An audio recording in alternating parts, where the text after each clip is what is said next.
It's the Resistance Report for March 29th, 2017. Good evening. Ivanka Trump has changed her mind. Instead of joining her father's administration as an unpaid, non-government employee for whom ethics laws and conflict of interest laws do not apply, she has changed her mind. There was a lot of public pressure brought to bear on her and her father, and presumably on her husband, Jared Kushner, and she has decided to become a government employee. And presumably, the ethics laws and conflicts of interest laws do apply. It's the same status that her husband, Jared Kushner, has, although they will have different titles. Her title will be assistant to the president, while her husband is senior advisor. Now, I suppose this is progress, but it does raise a slew of questions nonetheless, such as whether she's going to put her assets into a blind trust, and if so, how? And how does she avoid the conflicts of interest? And if there are conflicts of interest, and there are almost certain to be, what does she do about them? Is there any kind of mechanism to make sure that anybody around Trump actually is disciplined for conflicts of interest? Jared Kushner, her husband, has huge numbers of assets and potential conflicts of interest. Remember, these people have real estate holdings all over the world, and almost inevitably, whatever they do, their real estate holdings are going to be affected. And so, unless they put it into a blind trust and don't really know at all what's going on and don't have any knowledge of the impacts of public policy on that real estate, then they might be tempted to make decisions that are not necessarily in the public's interest, but are in the interest of their family. You see, one of the reasons for the anti-nepotism laws, not just the conflicts of interest laws, not just the ethics laws, but also laws that are called anti-nepotism laws that are on the books, not simply for financial reasons, but they're also on the books to prevent the possibility that a president might surround himself by family members who are more loyal to him than they are to the United States. That is, when you swear an oath of allegiance as a government employee, you're swearing that allegiance not just to the president. You're actually swearing that allegiance to America, to the American public. That's your first responsibility. Yes, you answer to the president, but the president answers to the people, and so you have a public responsibility. But if there are family members around you as a president, their first and sometimes only responsibility is to you. They don't really have much by way of public responsibility. They're not there because of the public. They're not there because they have any public expertise. They're there because of you. You see, this is what tyrants do. They surround themselves with family members because they can be assured that family members are loyal to them. They can trust that the family members will look out for their backs. They can't trust other people.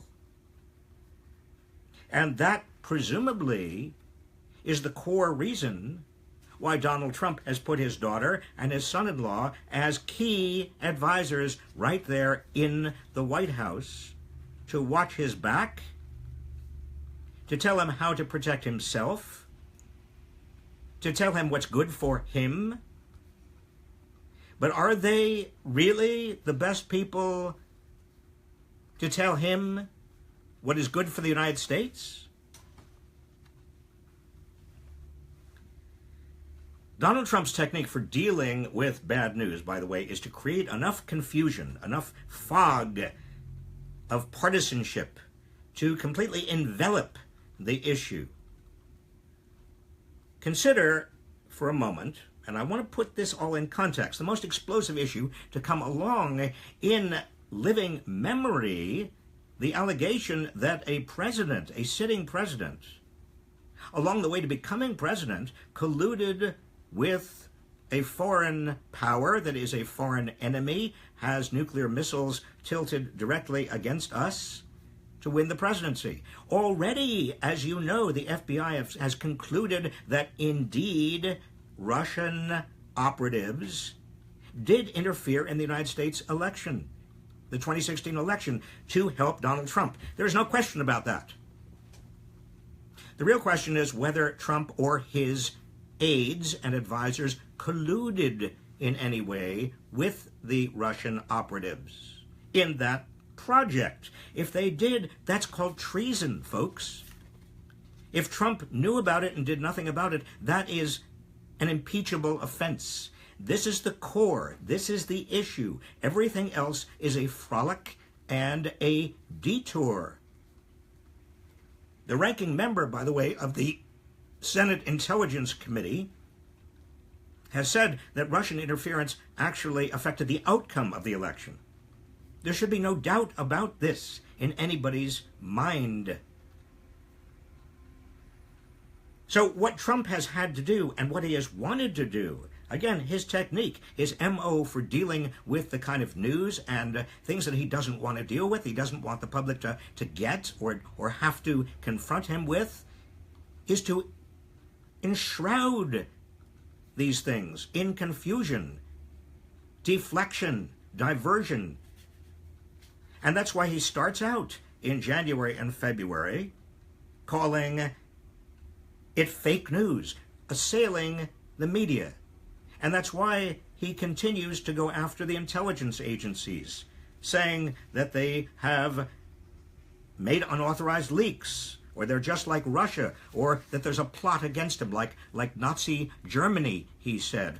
Now, the thing is that as the circumstantial evidence through February continued to grow, that in fact his aides and advisors in the campaign did communicate with Russian operatives, not just once, but a lot. What did Trump do? What was his obfuscation, his diversionary fog tactic? It was on March 4th to say, out of the blue, that Barack Obama had wiretapped Donald Trump during the transition, during the final days of his being president-elect. Now, there was no evidence, obviously, but Trump is enough of a con artist to know it didn't matter whether there was evidence or not.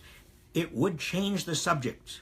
It would generate news stories. And almost immediately, the news was no longer about evidence of collusion. The news, as you remember, by early March shifted. It was all about whether Donald Trump had any evidence to back his claim, or whether the White House had any evidence, or what James Comey was saying to the FBI or to the Justice Department about that claim, or other people were saying about that claim. The claim itself became the news.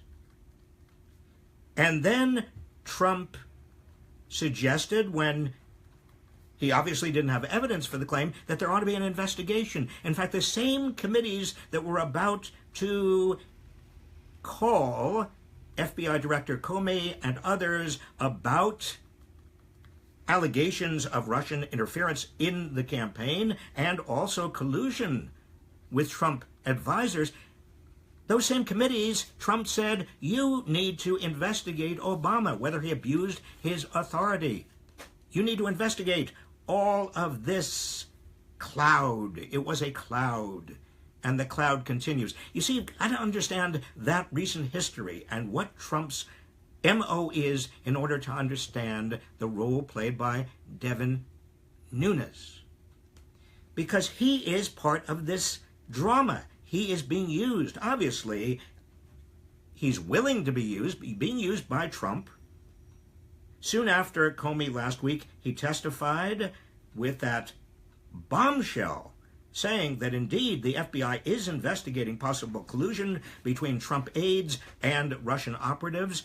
What happened? Nunes went to the White House in secret, found apparently some documents, and what did the documents said? Well, Nunes the next day says that they clearly show the president-elect and his team were at least monitored during the presidential transition. And then the news shifts again to what Nunes said. Were they monitored? Does this vindicate Trump?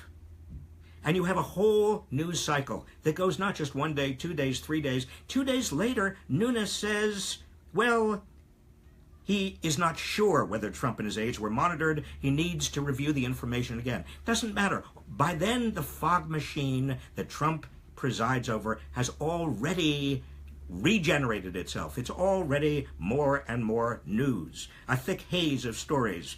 What news? What did Nunes see? Who was his contact in the White House? What were his motives for doing this? How does the committee, how do the Democrats on the committee feel? And of course, they're outraged. They are outraged.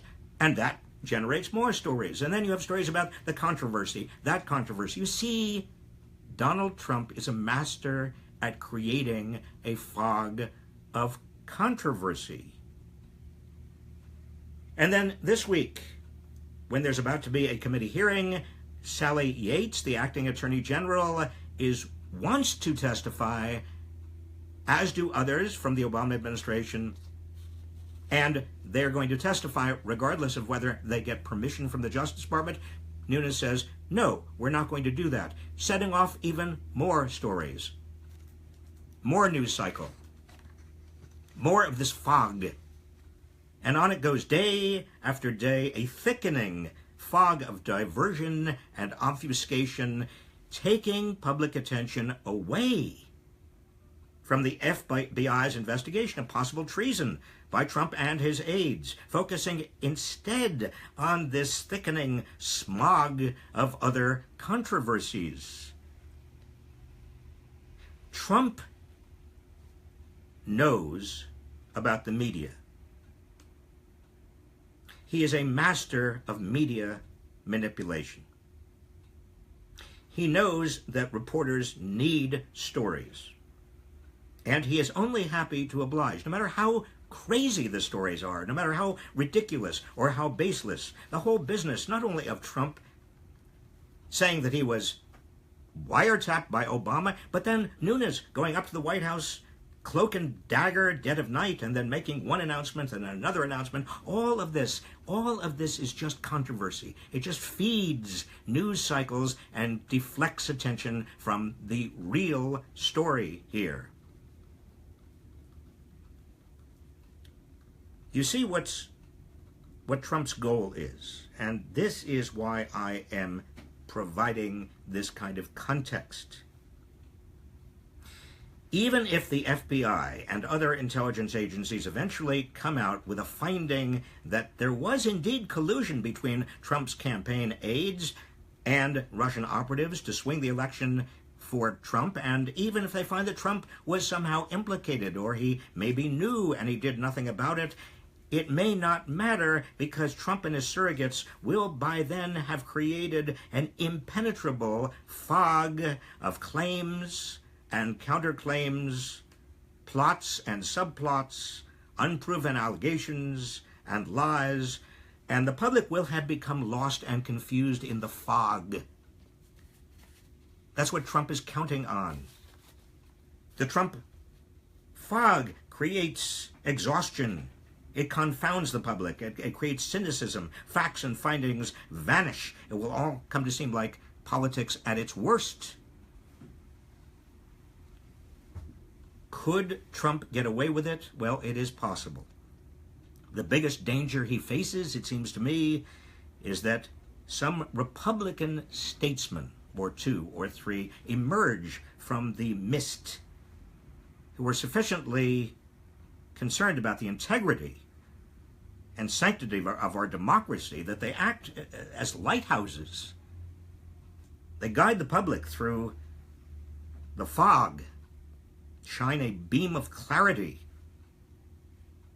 on one of the worst outrages in American history. Do such statesmen exist? Well, we will soon find out. And now your questions. Mark Toscano, do you think or can we hope that more Republicans will break ranks once the Russian hearings start up? Well, Mark, you're talking not only about the House Intelligence Committee hearings. We're not sure when they're going to start up again, but the Senate Intelligence Committee hearings start up on Thursday. And will more Republicans break ranks? I am hoping, frankly, that Leslie Graham and John McCain lead the charge. They've already hinted they might. They're testing the water. If they have real integrity, if they are Republican statesmen, Mark, they will. Samuel Macron, should we as Americans be worried about the economic implications of Brexit? And is there any way it won't happen? Well, Brexit looks like it is going to happen. Theresa May is moving ahead on a 2-year plan. Should we be worried about the economic implications? I don't think so. Although Europe integration is good for the United States, it is good for Europe, it is good for the planet, nevertheless, there are problems with the EU, and they haven't seemed to be able to fix those problems. And because they haven't fixed them, and one of the biggest problems, by the way, I don't want to go down too far into the weeds on this with you, but one of the biggest problems is they have, Germany especially, embraced the economics of austerity economics, which means that they, as a group of nations, are not spending nearly enough to get them out of the gravitational pull of the economic doldrums they still are in. And so, ironically, it may be that the Brexit shocks them into getting out of economic austerity, the austerity trap. Shane Gonzalez, will the new shift in internet service providers selling our information be easy to undo? I doubt it, Shane. In other words, once this is the part of the news today. If you've been following it, the Trump administration is making a move to basically undo the rules governing privacy of our information on the internet, allowing internet service providers to sell our private information. Once they sell it, once it's in the market, it's hard to retrieve. Once information goes out there, you can't put it back in the bottle. What I worry about, quite frankly, is that it's not just private information, but also it is the incredible consolidation of internet service providers. Most Americans don't have much choice. And so if you don't want your information to be shared and monetized, you can't do much about it. It's not as if it's a particular website and you can go to another website. No, this is your internet service provider. And they're also getting ready to allow internet service providers to abandon net neutrality. And if you are conspiratorially minded, and I'm not suggesting you should be, the combination of allowing internet service providers to sell our private data and abandoning net neutrality is a real blow to democratic institutions, because essentially it gives big companies in league with big government under a, let's assume, for the sake of the argument, a tyrant, huge power over us. Angela Hahn, please explain the difference between the House Intelligence Committee investigations on Russia and the Senate Committee. Also, can the Senate Committee hear Sally Yates' testimony? Angela, there is a difference. Now, both committees are intelligence committees. They both can subpoena the FBI and the National Security Agency, and they can get access to a lot of data. They can hold hearings. They can both, if they want to, have Sally Yates and Obama administration security people come and testify. They can have James Comey come and testify again if they want to. The difference is that the House Intelligence Committee now has lost its credibility. Basically, Devin Nunes, who is chairman, has lost the trust of his entire committee and much of the rest of Congress, certainly the Democrats, and thereby, indirectly, much of the public. How does he get back that trust? Once you lose trust, particularly if you are in government, particularly if you are overseeing a department or a committee, whatever, once you lose that public trust, it is very hard to get it back. So we are now relying on the Senate Intelligence Committee. The Senate Intelligence Committee has a little bit more going for it. They are careful. They seem to be careful, but we don't know yet. The members are very distinguished, but we don't know yet what they're going to do. David Zakax. How did Nunes, who's been in the House for just 3 years, get to chair the Intelligence Committee? David, good question, and an appropriate question. The chairs are put there by the Speaker of the House. And why did Paul Ryan make Devin Nunes, the chair? Well, maybe it has to do with the fact that Paul Ryan is working very closely with Mike Pence, the vice president. Maybe it has to do with the fact that the White House and Pence wanted somebody in that position, the position of chairman of the House Intelligence Committee, who would be a pushover, a surrogate for Trump. We know Nunes was part of the Trump transition team. Nunes is part of the Trump White House, in effect. He is a surrogate. Maybe, if you're conspiratorially minded, I'm not suggesting you should be, but maybe if you're conspiratorially minded, you might suggest that Trump was behind all of it, as well as Steve Bannon.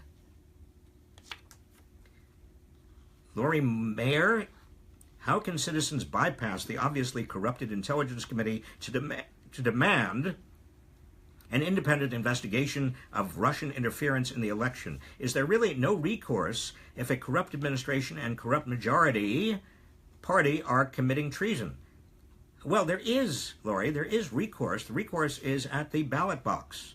In other words, you and millions of other people like you have got to make it very clear to your members of Congress that if they don't have an investigation, if they don't actually hold the administration accountable, then they're not going to have a job in the future.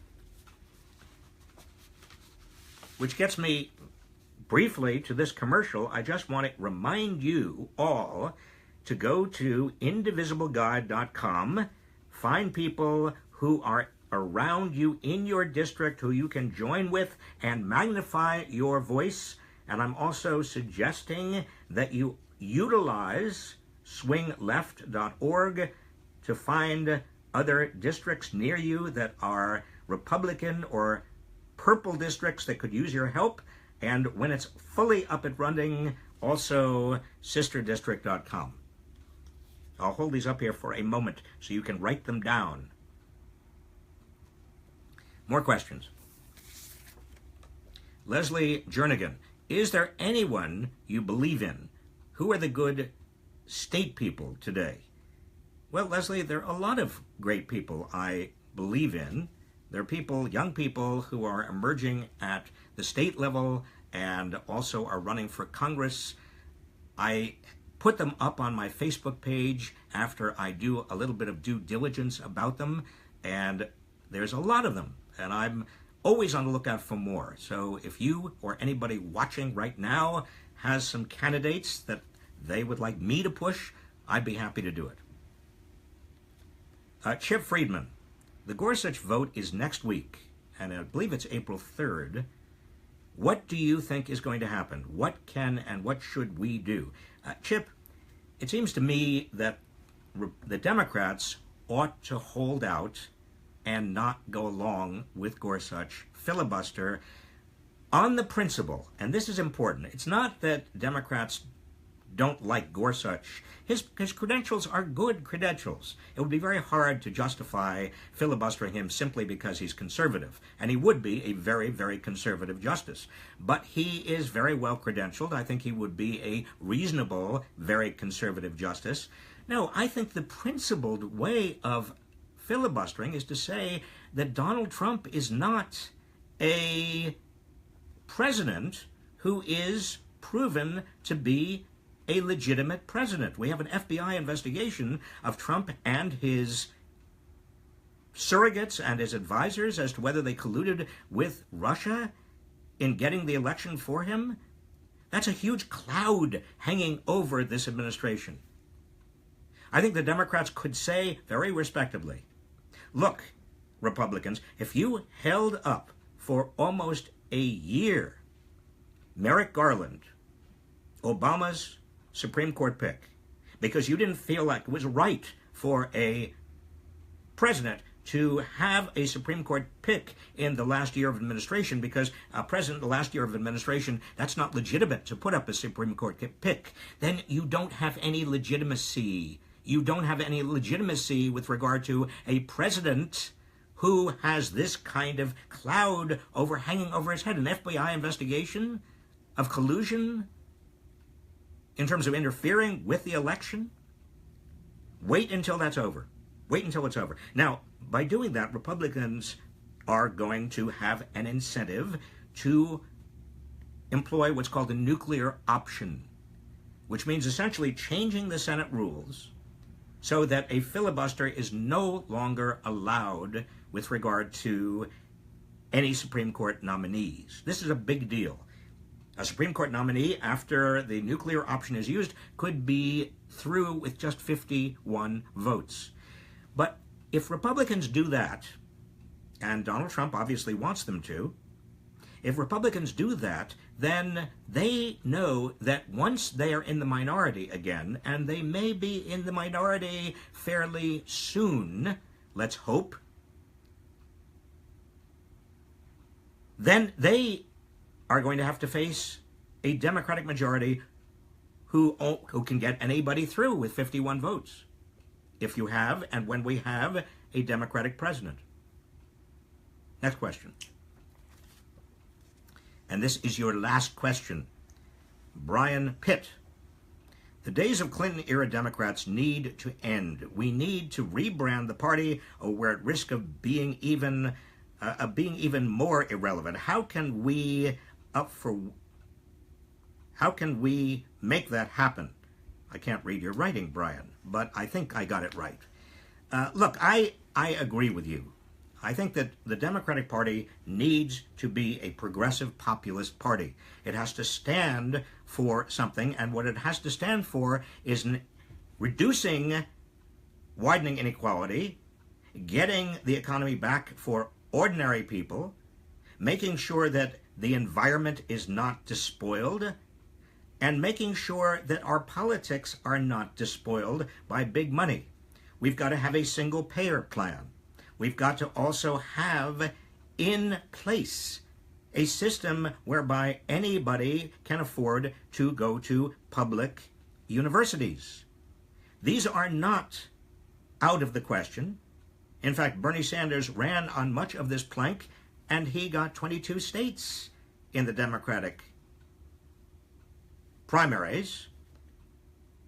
And there are a lot of Republicans and independents who would go along with this as well, because people are catching on to the fact that, for example, our healthcare system, based upon private for-profit health insurers who are consolidating and getting bigger and bigger, all it is doing is driving up costs and putting those profits into the hands of what? Shareholders of those big insurance companies and executives of those big insurance companies. We know, for example, that Medicare has administrative costs that are 2%, as opposed to private health insurers whose administrative costs are 6 times as large, because they are paying for advertising, and they're paying for marketing, and they're paying high executive salaries, and they are doing a huge amount of administrative paperwork, and they are wasting that money.